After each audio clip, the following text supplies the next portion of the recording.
one thing that scares people is that they now feel that an AI system is like a human being.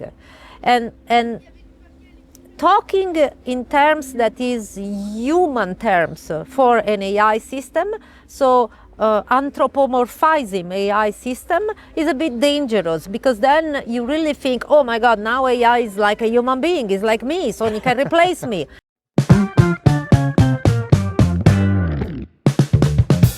Okay, here we go. This is it.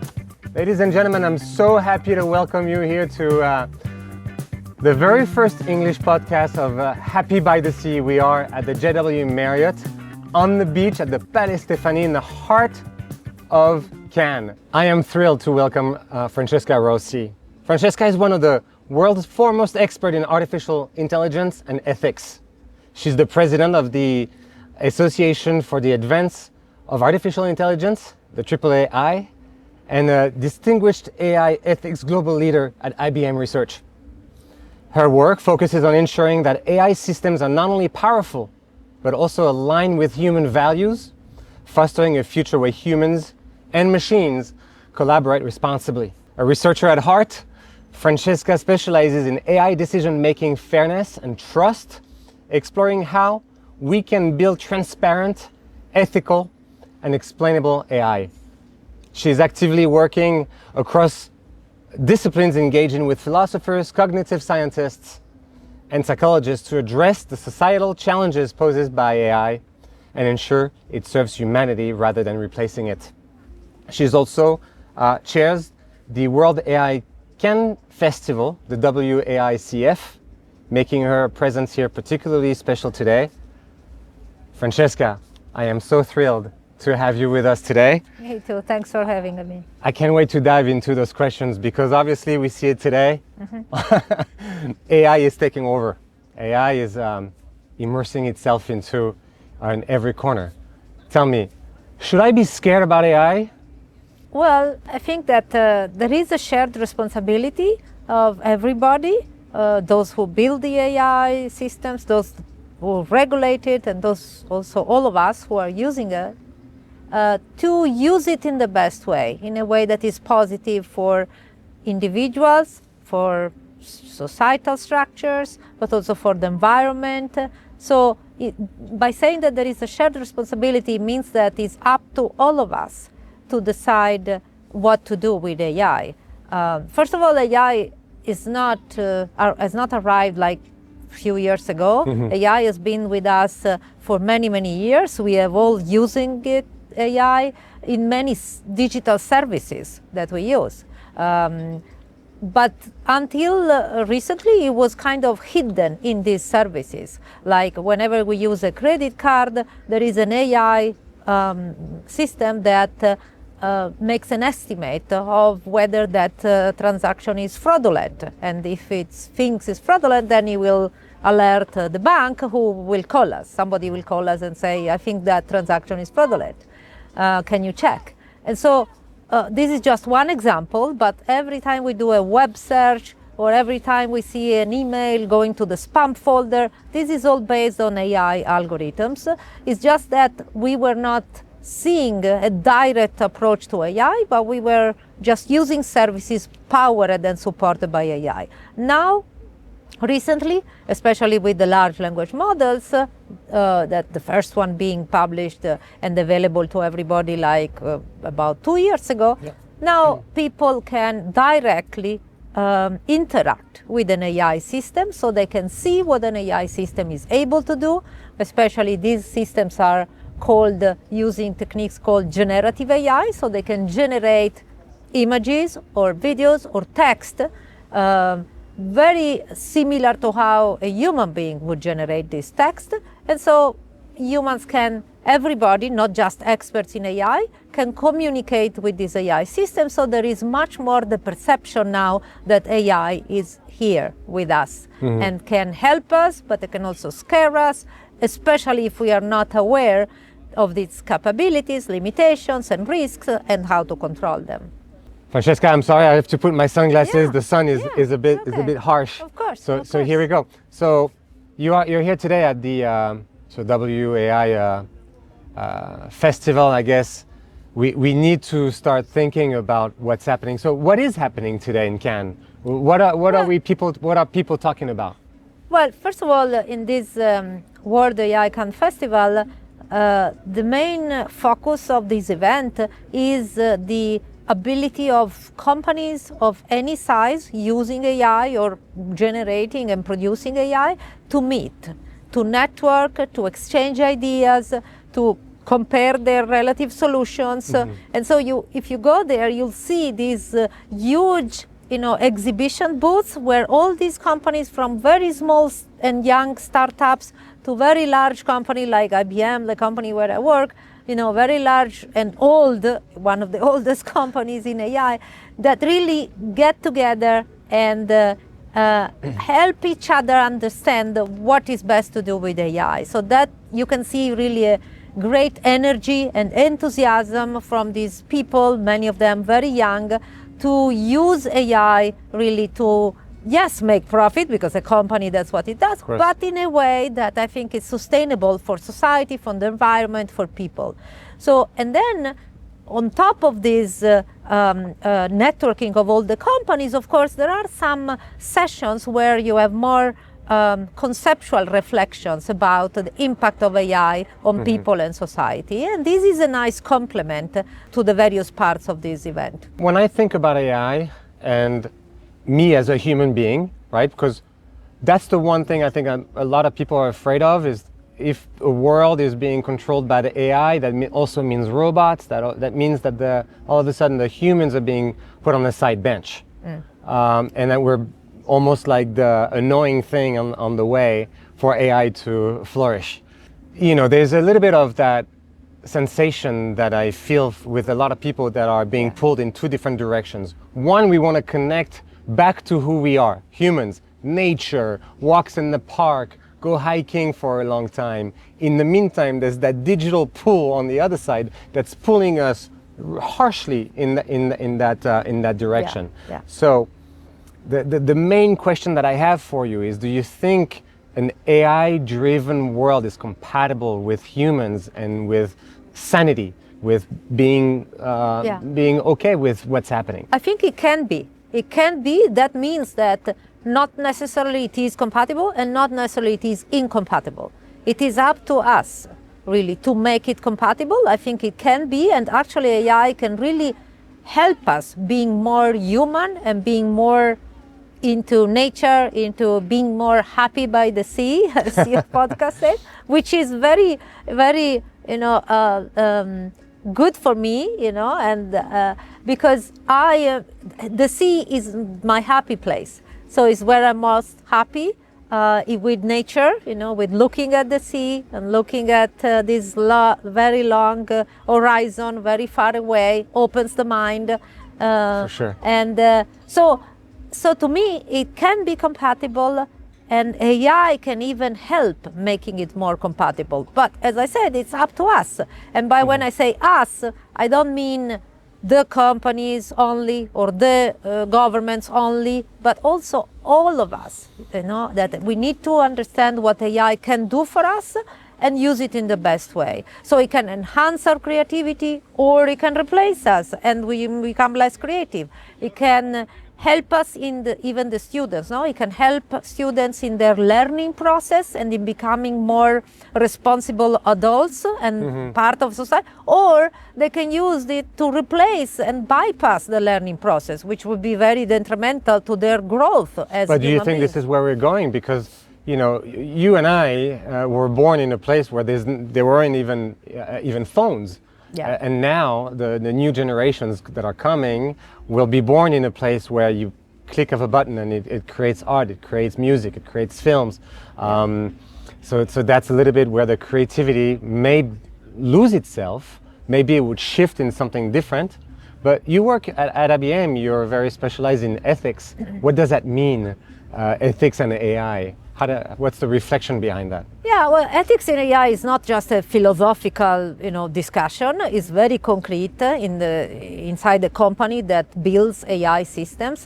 It means making sure that the technology is built in a transparent way, so that when you deliver it, you communicate exactly how you built it, what tests you have done, what are the results of these tests, and test not just on the accuracy of the AI systems, but also on the fact that on fairness, on whether it has biases, on whether it's explainable, on whether it generates content that can be harmful or not. So being very transparent on how you built it, and also in what you built. So what is the most appropriate way to use it, and the non-appropriate ways. It has been built maybe using data from a certain scenario, so it should be used in similar scenario, not in another scenario, because otherwise you cannot predict how it's going to behave. So being very transparent, educating everybody in the company about what are these issues around AI ethics. For example, fairness is one of the main issues. Now, you may be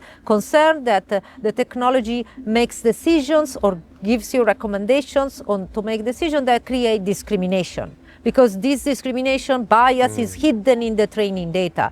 Then you have to make sure that you check the data that it has or not has bias, mitigate these biases, test how is the behavior of the AI system. So all very concrete things injected in the processes that the developers need to do in order to build an AI system. And then also risk assessment, so you build a piece of technology, you build a solution based on the technology for a client, for a specific use case. Let's evaluate the risk of those use cases. Is it a risk of being not inclusive? Or is it a risk of uses that maybe are detrimental to some categories of people? Then let's evaluate those risks, let's mitigate them, and if there is no way to mitigate them, let's not deliver that technology. So those are very concrete things that inside the company need to be done. Yeah, because AI opens up a world of possibilities. You were saying happy by the sea. It's the sea of possibilities, right? We don't know the depth of the water that's right behind us. Yeah. And so with AI, I think also maybe we just see the surface for now. We don't see how deep and how far we can go with this tool. Yeah. What's a bit scary to me is when you see companies that are creating humans and making us believe that they are humans, So I'm seeing a picture, I'm seeing a video, and I think it's real people, but it's not. Yeah. We even know now. We had a conversation yesterday about this. We even now know that people, men particularly, are fantasizing about digital characters that are created by AI. So now that means that me as a human being, I'm now fantasizing about something that doesn't exist, so it changes the whole experience that I have with real people. Yeah. So that's where I'm a bit concerned. Is this something that in the world of AI that you're in, that you guys think about or not? Yes. So the idea is really, one of the main principles for IBM, but also in general in AI ethics, is that AI should be used to augment human intelligence and human creativity, human traits, and not to replace them. Of course, it doesn't mean that no task will be executed by AI autonomously. There will be things that AI can do much better than us, and we should delegate. But overall, we should make sure that we keep our human traits. And in order to do that, for example, sometimes people think about this value alignment of AI, which means that AI should be built and used in alignment with important human values. But what does it mean? The first thing you need to do is to understand what are the important human values for you and for your society, because also they are culturally related, not all values are important in the same way in all cultures. But so the first reflection is, what are the important values for us? And once you know that, then you can understand possibly how to embed them into the technology, and then use the technology in a way that is aligned to those values. That's a very responsible way of looking at things. Yeah, but in fact, one of the main, let's say, results of me working in AI ethics is this reflection about what are my values, what I would like to see AI do or not do. Can you share some of those? Well, Some of those with us? I mean, they're not very surprising, but of course, again, as I mentioned, one of the things is that, yeah, AI should not make discrimination. And I have to be aware if an AI system is capable of recognizing when it makes discrimination or not. So again, the awareness, yes, of course, it can make discrimination because, as I said, it can be trained by huge amounts of data where we human beings can't even see that there is bias in the data, but maybe there is. So for example, even without generative AI, even with traditional machine learning, suppose you want to build a machine learning system that makes decision about in a bank who gets a loan request approved and who doesn't get it. And suppose you train this AI system with data that or previous loan requests and where you say that, okay, all these loans, by chance, all the loans requests that you gave it as a training data, all those that are submitted by men, for example, are to be accepted. Because, not because they are men, but because they are good loan requests, this person can repay the loan, or whatever criteria you want to use. And by chance, also, all those that are loan requests that you put in the training data come from women, should be rejected, not because they're women, but because judge should be rejected based on the content. If you take this bunch of training data and you give it to the AI, and then you let the AI make the decision, of course the AI will make the correlation between the gender of the person and whether it should be rejected or not. And that will create in the future discrimination, because then the AI will not even look at the content. It will learn that if it comes from a human, it has to be rejected. If it comes from a man, it has to be accepted. So you didn't have that intention by giving those examples and in the training data, but at the end, the AI was making that correlation that for you, it was not even a correlation between the gender and the acceptance or not. So very careful building, the curating, the training data, and then making sure that the AI does not behave in that way. And to top it off, there's some experiences that some scientists have done around AI, tricking AI to see if it were about to lie. And it seems that AI is able to lie in order to attain the results that it wants. One thing that scares people is that they now feel that an AI system is like a human being. And talking in terms that is human terms for an AI system, so anthropomorphizing AI system is a bit dangerous, because then you really think, oh my God, now AI is like a human being, is like me, so it can replace me.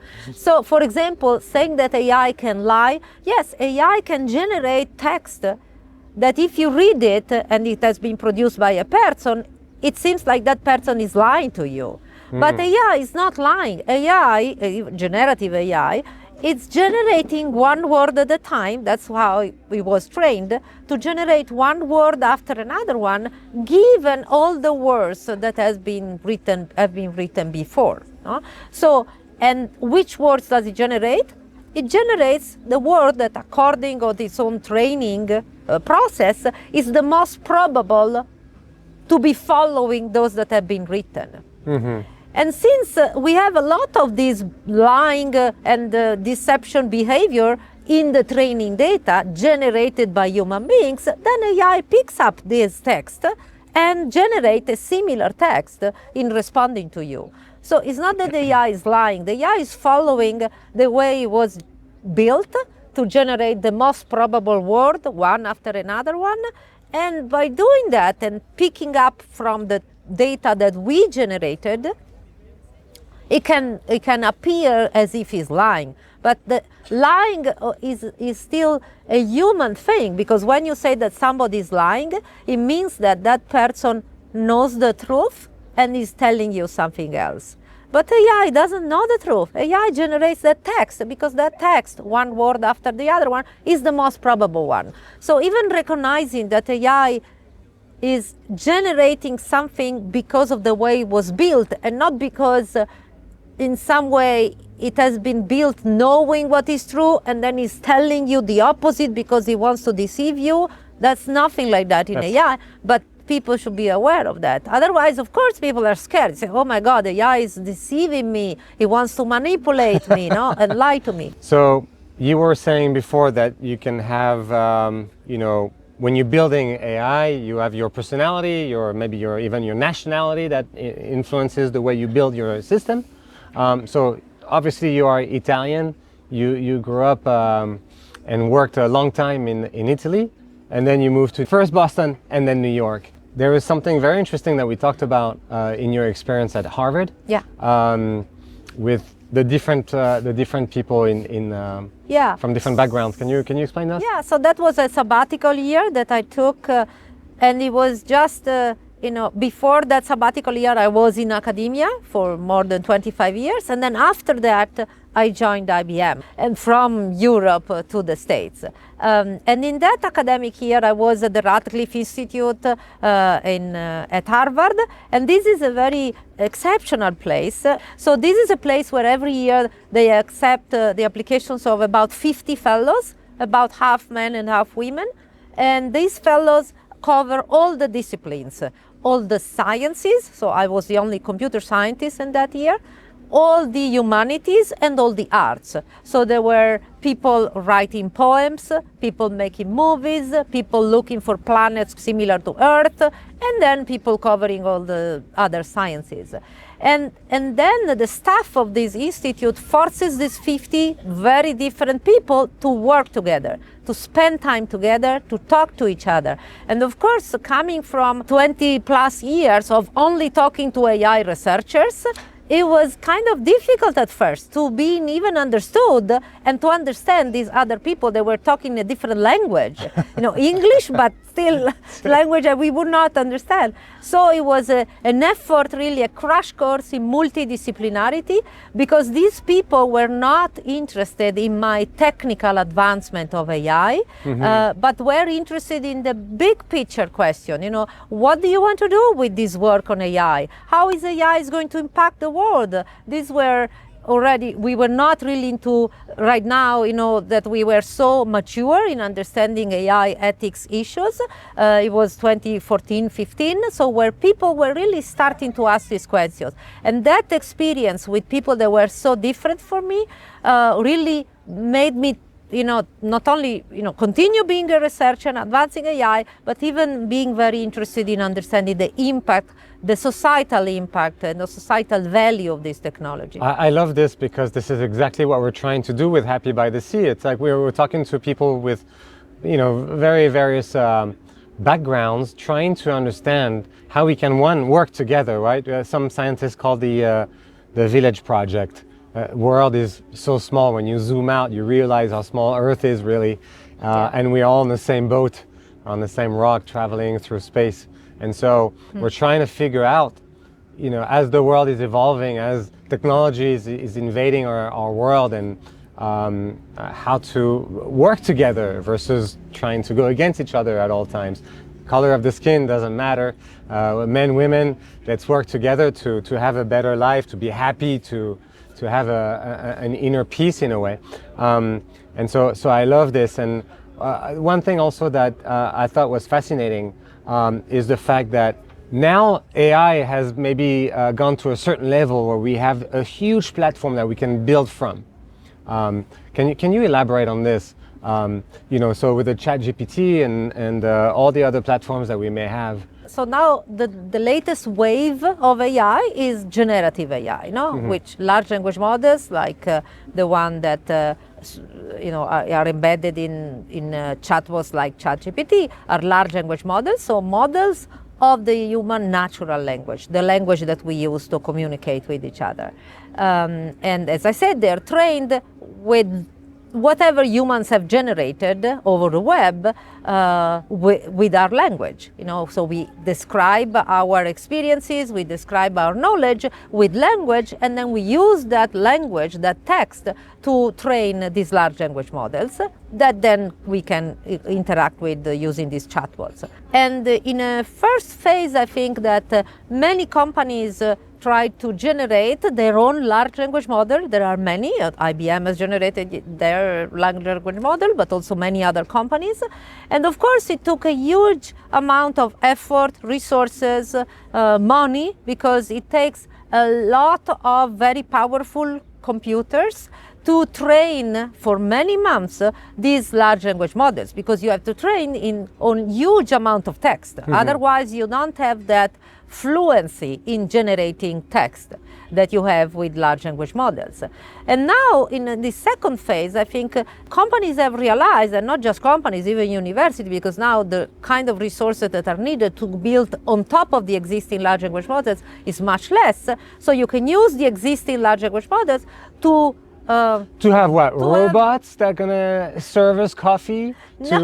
I'm seeing a robot. Are we gonna have the police that's gonna be cops? No, to have more reliable and more reliable chatbots, AI system that you can interact with, on top of the existing large language model. So, Francesca, can we speak frankly? Yeah. Are we going to be, is Big Brother really going to check on us every step that we make in every city that, because it's in the name of security. Yeah. Now we have facial recognition. As I said, values are very culture specific. True. In Europe, as you know, there is the European AI Act that has been recently approved. And actually, at the beginning of this month, the first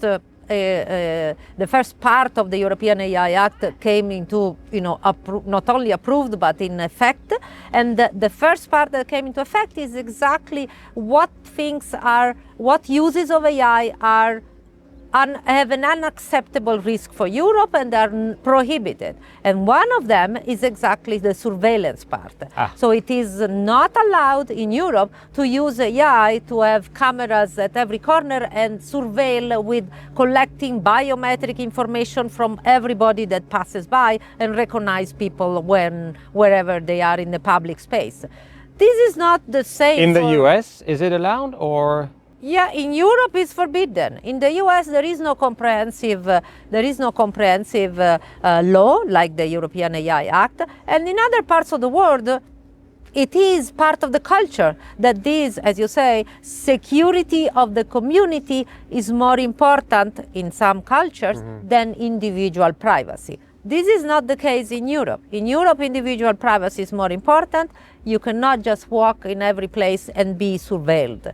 And so that is something that shows that the values of a community go and shape what uses are allowed or not for AI. The French president, a couple of days ago, there was a big conference in Paris, announced that they are going to invest $109 billion into the AI economy. In the US, there was a huge announcement, as you know. Was it 500 billion? Gigantic numbers.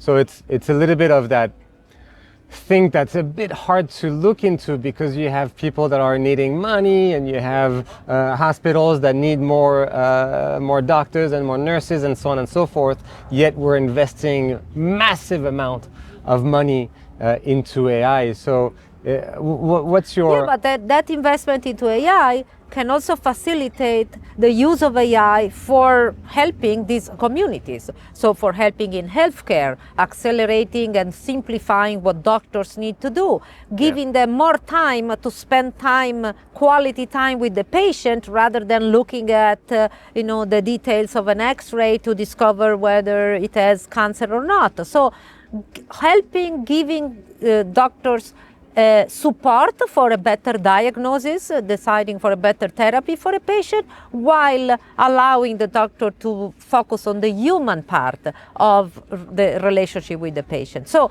that money that goes into AI is not staying into AI. It goes into the various sectors where AI is going to be used. I think I feel a little better. Okay, good. Francesca, thank you so much for making me feel a little better, because, we know AI is here to stay no matter what. We know we can't press a button right now and turn it off, because it is, it is what it is. So Francesca, thank you so much for sharing some of those things with us. And maybe, to our audience, I just want to tell you, maybe, educate yourself on AI. Instead of jumping to conclusions thinking that AI is going to take the world to an end, it's not necessarily the case. And that's the whole point of Happy by the Sea. We reflect a little bit upon our situation as humans, our being happy. And so I leave you with this. We're here in Cannes, beautiful sun shining. We send you all the love, all the sunshine in your life. Take care of yourselves, and we'll see you next time.